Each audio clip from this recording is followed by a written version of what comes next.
22 वर्ष के आकाश मेहरा की शहादत हुई। कृष्णा ढाबा श्रीनगर में चलाने वाले रमेश कुमार मेहरा के बेटे आकाश कुमार मेहरा 11 दिन पहले उनके ऊपर आतंकियों ने हमला किया। 11 दिन तक वो एसएमएचएस हॉस्पिटल में जिंदगी और मौत के बीच लड़ाई लड़ते रहे। डॉक्टर्स ने परिवार वालों से ये कहा कि आपका बेटा ठीक हो जाएगा, और इस समय भी जो परिजन हैं वो इल्ज़ाम डॉक्टर्स के ऊपर लगा रहे हैं कि हम चाहते थे कि हम हमारे बच्चे को किसी और अस्पताल ले जाएं, जम्मू कश्मीर से बाहर ले जाएं, दिल्ली ले जाएं, बॉम्बे ले जाएं, लेकिन हमसे ये कहा गया कि आपका बच्चा ठीक हो जाएगा। सुबह 3:20 पर आकाश मेहरा शहीद हो गए। लेकिन हैरानी की बात ये कि जम्मू कश्मीर में जिस तरह का आउटक्राई देखने को मिलना चाहिए था, हर एक सेक्टर से जिस तरीके से कंडेमनेशन जिस समय टेररिस्ट अटैक हुआ उस समय हुई थी, आज वो सभी लोग कहाँ गायब हो गए? क्यों उन्होंने परिवार के साथ अपनी सांत्वना नहीं जताई? क्यों उन्होंने परिवार से ये नहीं कहा कि इस दुख की घड़ी में हम आपके साथ हैं? मेरे साथ बात करने के लिए हैं भारतीय जनता पार्टी के मुख्य प्रवक्ता वरिष्ठ एडवोकेट सुनील सेठी। सेठी साहब, सबसे पहले यही जानना चाहूंगी कि भारतीय जनता पार्टी के आज पूरे दिन में अलग अलग जगहों पर फंक्शन थे, क्या आपको नहीं लगता कि भारतीय जनता पार्टी को कम से कम, क्योंकि आपने कंडेम किया था कि टेररिस्ट अटैक हुआ है, आज के दिन वो फंक्शंस कैंसिल करने चाहिए थे? आज के दिन सभी ट्विटर हैंडल से, सभी सोशल मीडिया से, सभी तरीके से आपको फैमिली के साथ खड़े होना चाहिए था और ये कहना चाहिए था कि इस दुख की घड़ी में हम आपके साथ हैं। वो क्यों नजर नहीं आया? देखिए, बड़ी दुखद घटना है और जितनी निंदा की जाए उतनी कम है। भारतीय जनता पार्टी ने जब ये अटैक हुआ था, कॉवर्डली अटैक हुआ था, हमने तब भी कहा था कि ये इनह्यूमन एक्ट है और फायरिंग करना बच्चे के ऊपर, मेहरा के ऊपर, कश्मीर में उस टाइम पे जबकि फॉरेन एनवाइज जो हैं वो कश्मीर में आए हुए थे, लोगों से बात कर रहे थे, लोगों से पूछ रहे थे, जो लोगों की चिंताएं थी उनको समझने की कोशिश कर रहे थे और पूरा ट्रांसपेरेंट मैनर से एक सारी चीज़ हो रही थी। उस टाइम पे एक मैसेज देना फॉरेन एनवाइज को, पाकिस्तान में बैठे हुए जो टेरर के स्पॉन्सर्स हैं उनका और उनके स्टूजीज जो है कश्मीर का, वो किसी भी हद में, कोई भी आप इंसानियत के पैमाने से देखेंगे तो उसकी क्रिटिसाइज करना जो है वो काफ़ी नहीं है। इसकी मजम्मत जो है वो अक्रॉस द पार्टी लाइन होनी चाहिए, हुई भी। एक वर्ड कम्युनिटी में भी जो है इसकी जो है वो क्रिटिसाइज हुआ कि ये जो हुआ है, घटना हुई है। आज के दिन में बड़ा दुखद है कि हमने बीच में कांटेक्ट रखा था, हमारी पार्टी की तरफ से भी मेडिकल टीम्स जो ट्रीट कर रही थी मेहरा साहब को, उनके साथ हम कांटेक्ट में थे और हमारे को भी इंफॉर्मेशन ये थी कि वो बच्चा जो है वो इम्प्रूव कर रहा है, उसकी कंडीशन जो है वो कोई क्रिटिकल कंडीशन नहीं है, ऐसा नहीं है कि जान को खतरा है। अगर ऐसी बात होती तो भारतीय जनता पार्टी पूरी कोशिश करती कि उसको हम जम्मू से बाहर कहीं और लेके जाएं। अब ये पोस्टमार्टम रिपोर्ट के बाद क्लियर होगा कि डेथ की वजह क्या है, जब सामने आता है। क्या आपको लगता है कि अगर परिवार को कोई भी शक है कि डॉक्टर्स के पार्ट पर कोई नेग्लिजेंस हुई है तो कोई इंक्वायरी बिठानी चाहिए कि कम से कम फैमिली को तो ये तसल्ली हो कि एडमिनिस्ट्रेशन की तरफ से जो कुछ करना चाहिए वो एडमिनिस्ट्रेशन कर रही है? देखिए पल्लवी जी, इसमें छुपाने की कोई बात नहीं है। अगर डेथ जो है, देखिए मेडिकल रीजंस भी होते हैं, कई बार पेशेंट जो है वो रिकवर कर रहा होता है लेकिन एकदम कोई ऐसी कॉम्प्लिकेसी आ जाती है कि अनफॉर्चुनेटली जो है वो सिचुएशन हाथ से बाहर हो जाती है। इसमें जब पोस्टमार्टम रिपोर्ट सामने आएगी, क्योंकि ये नॉर्मल डेथ का केस तो नहीं है, इसमें पोस्टमार्टम तो होना है, उस पोस्टमार्टम रिपोर्ट के सामने आने से वजह जो है डेथ की, इमीडिएट वजह जो है वो भी सामने आ जाती है।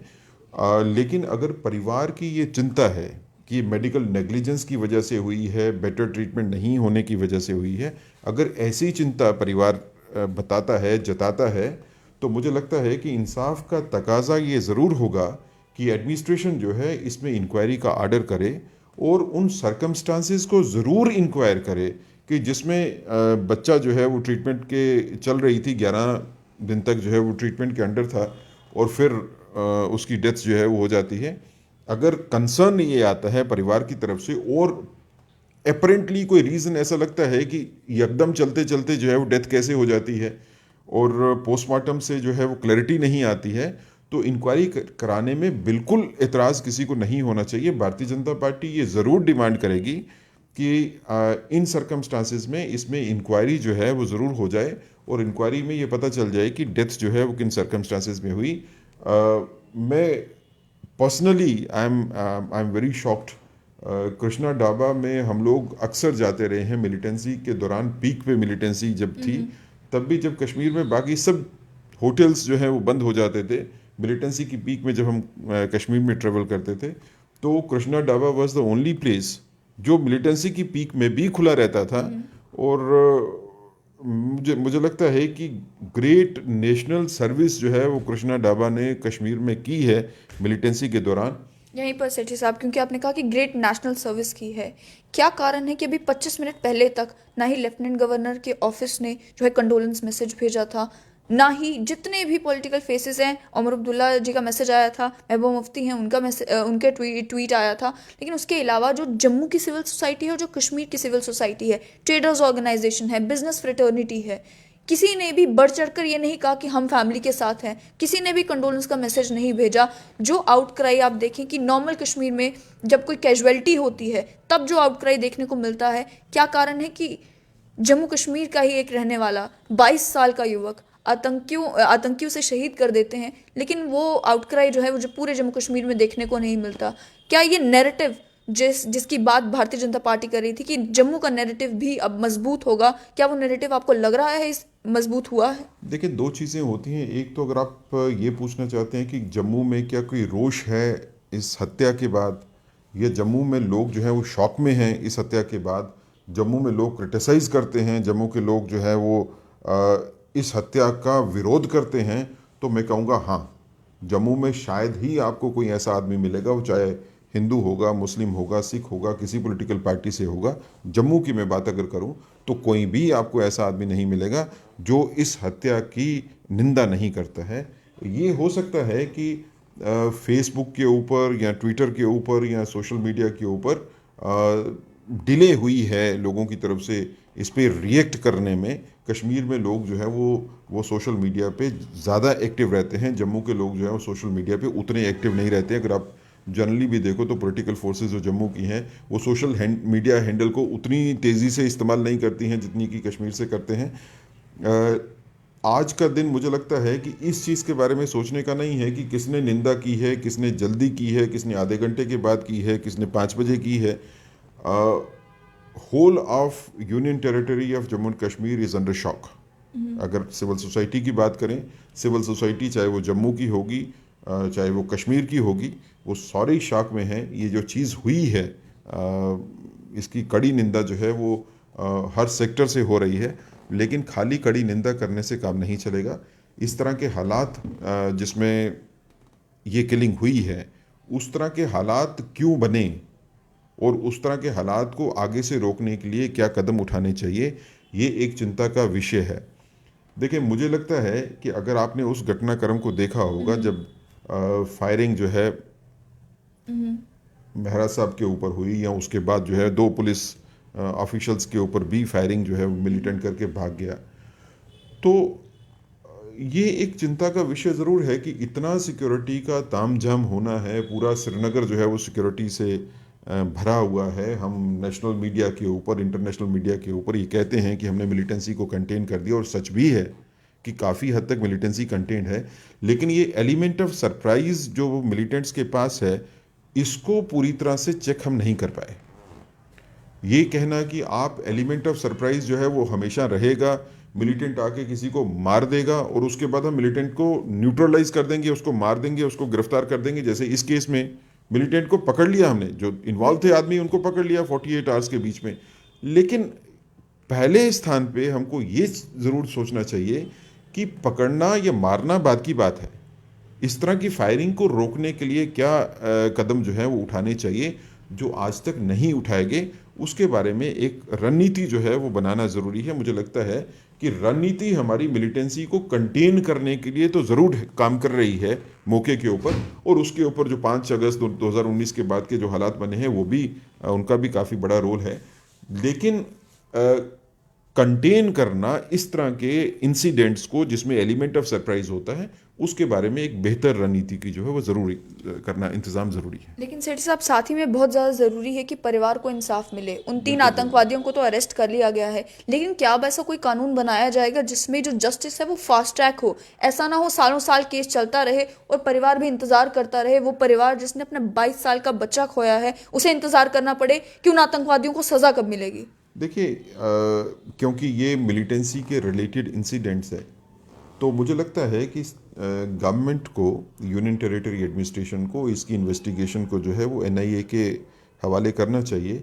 और एनआईए की अपनी स्पेशल कोर्ट है और उसमें टाइम बाउंड पीरियड में जो है वो ट्रायल होती है, और गवर्नमेंट के पास ये इख्तियारात हैं सीआरपीसी के अंडर कि गवर्नमेंट किसी ट्रायल को जो है स्पीड पैडल कर सकती है। ये कह सकती है कि इस ट्रायल को जो है वो स्पीडी वे से जो है वो किया जाए। और ख़ासकर अगर हम इस इंसिडेंट को देखें, या जो दो पुलिस कर्मियों के ऊपर जो है वो फायरिंग हुई और उनकी किलिंग हुई, उसको भी अगर आप देखेंगे तो इस तरह के इंसिडेंट जो आजकल के माहौल में इस तरह के इंसिडेंट हो रहे हैं, जो एक कोशिश है कि मिलिटेंसी को किसी तरह से रिवाइव किया जाए, इसको रोकने के लिए स्पीडी ट्रायल का होना बहुत ज़रूरी है। इंसाफ खाली डिसीज्ड की फैमिली के साथ नहीं है, ये इंसाफ हर हिंदुस्तानी के लिए है जो मिलिटेंसी के खिलाफ खड़ा है, जो मिलिटेंसी के बावजूद खड़ा होके काम कर रहा है, लोगों की सर्विस कर रहा है। आप अगर अशोक मेहरा को खाली ढाबे वाला समझेंगे, होटल वाला समझेंगे, तो शायद ये इंसाफ नहीं होगा। You have to look to his spirit. अगर मिलिटेंसी के शुरुआत में 90s की मैं बात कर रहा हूँ, अगर 90s की अगर आप बात करें तो उस टाइम पे जबकि कश्मीर से हिंदू समाज के लोग सब भागे जम्मू में आ गए सेफर प्लेस में, ये एक परिवार ऐसा था कि जो जम्मू का परिवार होने के बावजूद कश्मीर में मिलिटेंसी की पीक के दौरान भी इन्होंने अपना होटल जो है वहाँ पे खुला रखा। और जो उस अरसे में जितने लोग जम्मू से जाते थे कश्मीर में काम करने के लिए, एम्प्लॉइज़ होंगे, बिजनेसमैन होंगे, जो बाकी लोग होंगे, उन सबकी सेवा की है। सो आज के दिन में अगर डेथ हुई है तो ये अशोक मेहरा ये जम्मू में रहने वाले जो हैं, आकाश मेहरा जम्मू में रहने वाले, इसको वैसा मत समझिए। ये आकाश मेहरा है जो हिंदुस्तानी को रिप्रेजेंट करता है। ये this is the true image of A Indian national who was working in difficult times, जिन्होंने लोगों के साथ खड़ा रहा। और मुझे लगता है कि लोग आप परिवार के साथ ज़रूर खड़े हैं। इंसाफ परिवार को मिलना चाहिए और जितनी जल्दी से जल्दी हो उतना मिलना चाहिए। मुझे लगता है कि इस तरह के जो हत्या, जिस तरीके से ये हत्या हुई है और जैसे सेलेक्टिव टारगेटिंग हुई है, इसमें डिले होना, इसमें कड़ी सज़ा का नहीं होना एक गलत मैसेज आएगा। उसके खिलाफ जो है भारतीय जनता पार्टी जो है वो मजबूती के साथ खड़ी है। जहाँ पे बात करनी होगी एडमिनिस्ट्रेशन में, जहाँ पे बात करनी होगी पुलिस वालों के साथ, जहाँ पे बात करनी होगी इन्वेस्टिगेटिंग एजेंसी के साथ, हम उसमें पक्की तौर पे बात करेंगे कि परिवार के साथ भी इंसाफ हो, सोसाइटी के साथ भी इंसाफ हो, नेशनलिस्टिक फोर्सेस के साथ भी इंसाफ हो। हम ये बिल्कुल कतई नहीं चाहते हैं कि गलत इन्वेस्टिगेशन हो। इन्वेस्टिगेशन प्रॉपर होनी चाहिए और जिसने ये किया है, ऑफेंस किया है, जुर्म किया है, उसको सज़ा भी ज़रूरी तौर पे मिलनी चाहिए। सेठी साहब, कृष्णा ढाबा 1985 से कश्मीर में चल रहा था और जैसा कि आपने भी कहा कि मिलिटेंसी की पीक पर भी कृष्णा ढाबा जो है वो श्रीनगर में चलता रहा, लेकिन इस समय ये इंसिडेंट होना क्या दर्शाता है? आतंकवादियों का तो मकसद था भय पैदा करना, तो आपको क्या लगता है कि वो इन्वेस्टर्स या वो कारोबारी जो चाहते हैं कि वो कश्मीर में अपना कारोबार चलाएं, उनके लिए ये क्या मैसेज सेंड करता है कि इस तरह का इंसिडेंट होता है, दिन दिहाड़े होता है, और वो व्यक्ति जो 36 सालों से अपना कारोबार कश्मीर में कर रहा है, जम्मू कश्मीर का रहने वाला है, उसके परिवार के साथ अगर ऐसा होता है तो कोई और व्यक्ति जो भारत के किसी भी विभिन्न भाग का है, वो अगर आके यहाँ पर कारोबार होता है, तो ये क्या मैसेज सेंड करता है? देखो, मुझे लगता नहीं है कि इसका मकसद ये था कि लोगों में भय फैलाना। अगर इसका मकसद लोगों में भय फैलाना था तो मकसद कामयाब तो हुआ नहीं, ना ही उसको होना था। इस इंसिडेंट के बाद भी जो लोगों का कश्मीर में जाना कम नहीं हुआ है। आज के दिन भी अगर आप जाके देखेंगे कश्मीर में तो होटल्स टोटल पैक हैं, आपको जगह नहीं मिलेगी रहने के लिए। टूरिस्ट इतने लार्ज नंबर में आ रहे हैं, सब कुछ नॉर्मल चल रहा है। लोग भयभीत नहीं हुए हैं। लोग भयभीत तब भी नहीं हुए थे जब मिलिटेंट्स ने पूरी कोशिश कर दी थी। इसका पर्पस जो है, जो फॉरेन इन्वाइस की टीम आई थी उसको गुमराह करना था, उनको मिसलीड करना था। ये सोची समझी चाल जो है, ये पाकिस्तान में जो बैठे हुए हैं, जो मिलिटेंसी स्प्रेड करते हैं जम्मू कश्मीर में, ये उनकी सोची समझी चाल थी कि जब फॉरेन इन्वाइस यहाँ पे आके बैठे हैं तो उस टाइम पे इस तरह के इंसिडेंट जो है हो जाएं। ये पहले भी हुआ है, ये पास्ट में भी हुआ है, और पास्ट में जब ये चीज़ें होती रही हैं तो हमारे को उससे सीख लेनी चाहिए थी। जब फॉरेन इन्वाइस जम्मू कश्मीर में आए थे, जब कश्मीर में स्पेसिफिकली बैठे हुए थे, आके लोगों से मिल रहे थे, तो सिक्योरिटी का तंत्र जो है, जिसको मजबूत ज़रूर किया गया था, लेकिन उस सिक्योरिटी के तंत्र को जो है, उस एलिमेंट ऑफ सरप्राइज को भी टैकल करने के लिए मजबूत करने की ज़रूरत थी। मुझे लगता है कि भारतीय जनता को भयभीत कर पाना जो है, ये किसी मिलिटेंट के बस में नहीं है।